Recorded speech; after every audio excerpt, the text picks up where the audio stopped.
All right, I'm working on a 20 by 20 cityscape, and it's starting to occur to me that the composition has problems. This dark section, there's just too much. It's too much shadow. I don't even like these here.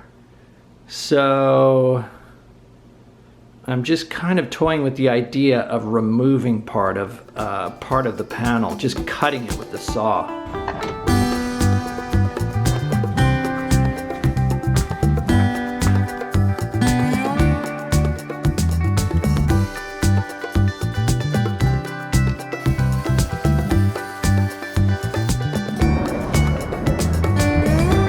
Okay, that's better. Like I said, it takes some of the weight off of the right-hand side.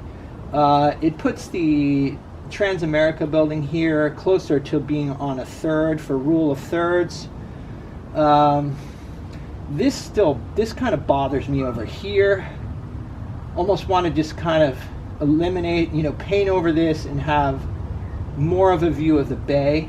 All right, so it's not a coincidence that I had a frame that perfectly fit the chopped down painting. I started with a 20 by 20 on masonite or whiteboard, and I thought, maybe if I cut this down to like 16 inches wide, then I'd have a 16 by 20, which is a standard size, and I have a bunch of 16 by 20 frames that I made because I paint in that size quite frequently. So yeah, one of the nice things about painting on panels is that you can cut them down and make whatever composition you want, and it can even be an odd size if you make your own frames. So I think I'm going to sand off some of this dark paint just because I like the sky to have some sort of transparency to it. Not sure if I'll be able to maintain that transparency, we'll see, but I'm going to try to sand down some of this dark so it won't be showing through the paint that I lay over it.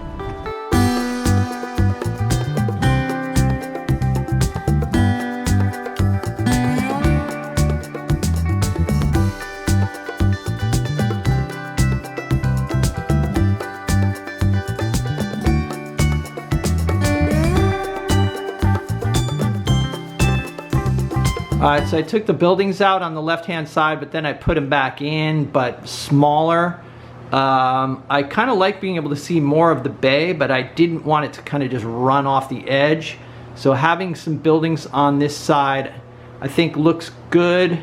Some shadow buildings that go up above the horizon, but I don't want them to be too heavy and too noticeable. I want, the eye to go down the street and for the center here to be the focus.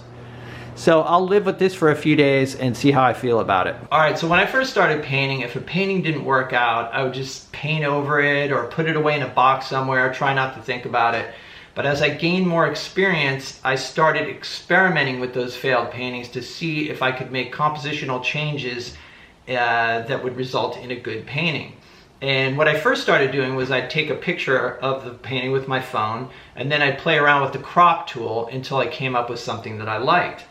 And oftentimes I'd say, wow, actually I really like this, and then I'd take the panel out to the saw and I'd cut it down and then make a frame for it, and oftentimes those paintings were really successful and ended up selling. So that was a good lesson for me. So now if a painting isn't working out, or if the composition doesn't work out, I take a photograph, I go through that process, and I ask myself, why did this not work? And and even if the painting does not, even if you don't get a good painting out of it, you still learn something in the process, like a pitfall or a problem to avoid in the future. So, I really think that the painters that get to the point where they're doing consistently good work, I think you've got part of the process of getting to that point is asking these tough questions and really looking at these things and not just hiding away, putting the painting away or just thinking it fails or I don't have any talent or I'm no good. Really, the people who are the best are the people that are the most tenacious. They don't give up. And I've heard several paintings, I can't remember who it was, I think it might have been Sorolla, but he was saying, some days it takes me 5 seconds to paint a nose and some days it takes 5 hours. Take pictures of your paintings that have failed. Maybe you've got some sitting around. Take a picture and experiment. For me, it was really good. So Anyway, I just wanted to share this little idea with you guys. I'm gonna get back to work on some other stuff, not very interesting, just priming panels. So, but I wanted to share this idea with you. Have a good one, and I will see you in the next video.